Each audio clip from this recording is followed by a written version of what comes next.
Hi, I'm George, TSG's ActiveWizard Product Manager. In this short demo, I'm going to overview the ActiveForm module of ActiveWizard. Now, since ActiveWizard is itself a module in our HPI product, I'm going to go ahead here and log into HPI. And one of the actions we have configured at the top here is to create a wizard form.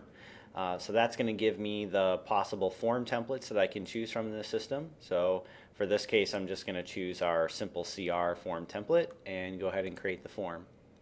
Now this is going to load the actual ActiveForm module. And our ActiveForm module displays the form in sort of this, what we like to call a TurboTax approach, where I could potentially have a complex form with a lot of pages I have to fill out, but the form is displayed to me in a very simple manner, small chunks of information displayed at a time in this page, and then the form can lead me down to different pages based on my questions and answers.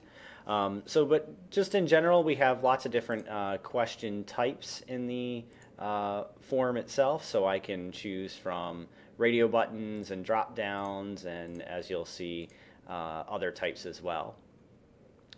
This is a good example here of what we call leading actions in the form. So for this description and rationale change question, I have the choice if I want to enter the text into this form or attach a separate document. So I'm going to go here and just click to enter text in this form.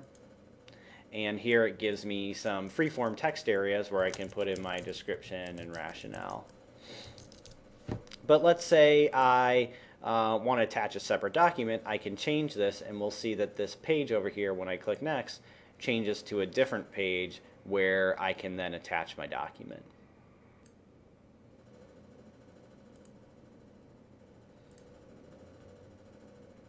So I'm here, I'm just going to choose my description and rationale document and continue on.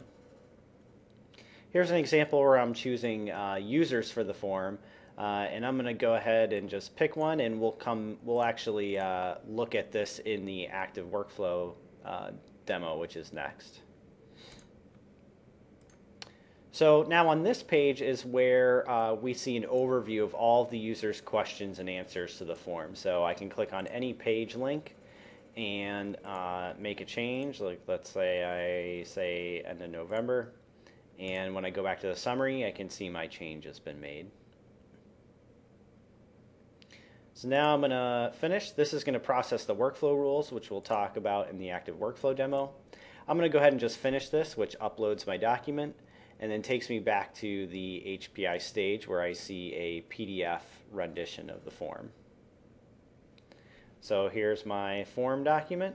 And I have some actions up at the top here for the form itself. I could view properties of the form in the side-by-side, typical side-by-side manner that HPI allows. I can look at a version history of the form itself. I can click this link to actually edit the form again. Which, if I do that, it'll just take me right back into here where I can make any necessary changes.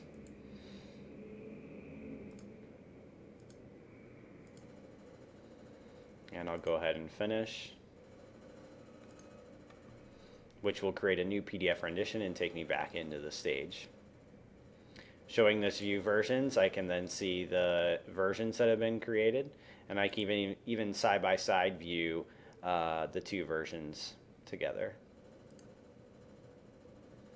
We also have other actions like this annotation action, which I'll show in the Route for Review demo.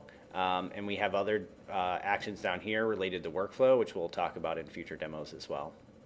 We actually also have our supporting document that we can view that we uploaded with the form. So I can take a look at this document. And again, using HPI's side-by-side viewer, I can view it side-by-side with the form.